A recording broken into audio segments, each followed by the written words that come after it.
Today's going to be a very chill, laid-back video. I want to share my 2023 reading goals with you guys. Last month, I think it was last month, during Vlogmas, I shared my overall 2023 goals with you guys. Like I shared my personal and work goals, but this video is going to be geared specifically towards my reading goals. I just thought it would be fun to share my reading goals with you guys. Maybe if you guys want, you can comment down your reading goals for 2023 as well, and we can chit chat back and forth and talk about books, which I love doing. I love having conversations with you guys in the comments. So without further ado, let's just jump right into today's video. That was such a lame intro, but whatever. I don't have like a crazy amount of reading goals for 2023. I only have 8 goals, and these are just reading goals that popped into my head and I decided to write them down. And I think it would be really cool to check at the end of 2023 to see if I was able to accomplish my reading goals. But my first reading goal for 2023 is to read 65 books. Last year I read over 100. I think I read like 128 books in total. Originally, my reading goal for last year, it was only 12 books, which is insane. But realistically, I don't know if I'll be able to read over 100 books again this year, especially with a baby on the way. I don't know how much time I'll have to sit down and read, but I think 65 is a good number to set. And if I accomplish it, great. If I don't, then that's fine too. Like, I'm not going to be super strict on myself to achieve this goal. For me, reading is fun and it's a nice little hobby that I have. I don't ever want it to feel like I am required to read. Like in college, when you have to read a certain number of textbooks or a certain number of books, you kind of start to hate reading. And if I force myself to read books just for the heck of it and just to keep up with other booktubers, I'm going to lose my love of reading again, and I don't want to do that. So I think 65 is a good reading goal to have in 2023. I also want to continue to branch out when it comes to genres. I don't want to solely read romance books. You guys know I love a good romance book. Like, romance is definitely my favorite genre. But last year I tried a little bit of fantasy and I had some success with the fantasy genre. I read the Court of Thorns and Roses series and I absolutely loved it. I read the Folk of the Air series and I didn't really enjoy it. But I think those were the only two main fantasy series that I read last year, and I want to continue to read fantasy this year. I feel like for the most part I really did enjoy reading fantasy, and most fantasy books have a little bit of romance in them. At least I think they do. I also want to continue to read thrillers, which I love a good thriller, so I feel like that won't be hard. But I also just want to try out different genres. Like, I want to read a little bit more of historical fiction, maybe pick up a non-fiction book. I don't think I read a non-fiction book last year at all. I just don't want to read only romance books. Like, I want to make sure that I'm reading different types of genres and like expanding my knowledge.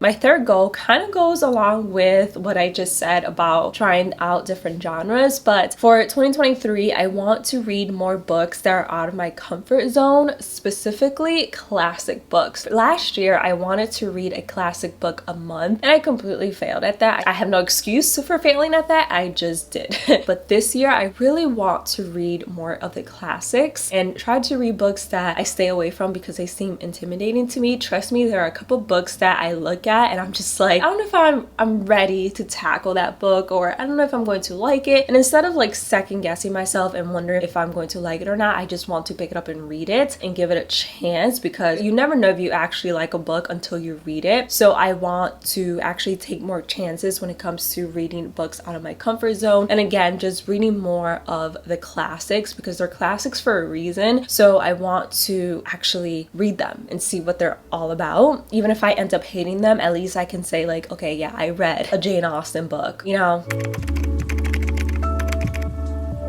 My next goal is to read for fun, not for content, and not because I feel pressured that I need to read. So last year was the first year that I kind of shifted the type of content that I was uploading to YouTube. My channel definitely became more of a booktube channel. I still don't consider myself like 100% a booktuber because I don't just upload book content. I don't really like locking myself in a niche, and I don't really like just saying I'm just a booktuber. Like, yeah, sometimes I upload book related related content by also like uploading like daily vlogs, monthly reset, like this video sharing my goals. What with that being said, last year I definitely felt a little pressure to keep up with what other booktubers were doing and how many books they were reading a month, that it kind of sucked the fun out of reading for me, especially towards the later half of 2022, where I was in a huge reading slump, and I just realized that I wasn't really enjoying reading as much as I did at the beginning of the year. The main reason was because I kept trying to force myself to read and to create content that related to reading and books, and again to try to keep up with other booktubers. So this year, again, I definitely just want to read because I want to read and because I'm enjoying the book that I'm reading, not because it's a trend or other booktubers are reading this very popular book so I feel like I have to read it, or other booktubers are doing this very popular video so I feel like I have to upload the same type of video. I just want to continue to create content that again inspires me and hopefully inspires you guys. So this year I just want to make reading a hobby again and not so much a job. Just go back to having fun with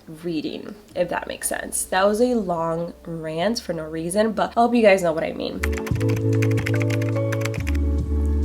The next goal that I have is that I want to donate the books that I own that I don't love or even like. So there are a few books that are sitting in my bookshelf that I just don't like and I'm never going to read or recommend to you guys. So I want to get rid of those books, but I don't want to throw them away. One, I spend money on them, and second, I think it would be super wasteful to just throw away books. Even if I didn't like them, that doesn't mean that someone else out there might not enjoy that same book. So I want to look into donating books, whether it's to a local bookstore or to the library. I feel like living in Boston, it was so much easier to donate books because everything was in downtown. But here in Tampa, I don't really come across many places that I can donate books, or even like independent bookstores. Maybe I'm not looking good enough, but if you live in the Tampa area and you know where I can donate books, let me know in the comments below. I know there are certain websites with companies that I can send my books to, and I was thinking of doing that, but if I can find a local bookstore or the local library here and donate my books instead, I would very much prefer that. And it helps me because it opens up more space for me to actually buy books and keep books that I actually enjoy. Speaking of independent bookstores, that leads me to my next goal. I want to support more independent bookstores. Again, I don't really know many independent bookstores around Tampa or around the area that I live. I'm still pretty new to the area. Like, I haven't really ventured out that much. I don't really know where all the independent bookstores are, if there's any here, but I definitely want to continue to branch out and try to find them. Also, when we go on vacation and I come across an independent bookstore, I actually want to stop in and buy something from them instead of solely relying on Amazon and Barnes & Noble. I still think it's important to support Barnes & Noble. I don't want what happened to Borders to happen to Barnes & Noble, so I still will support Barnes & Noble, but I also want to try to support some more independent bookstores that are in my area. I just have to find them first.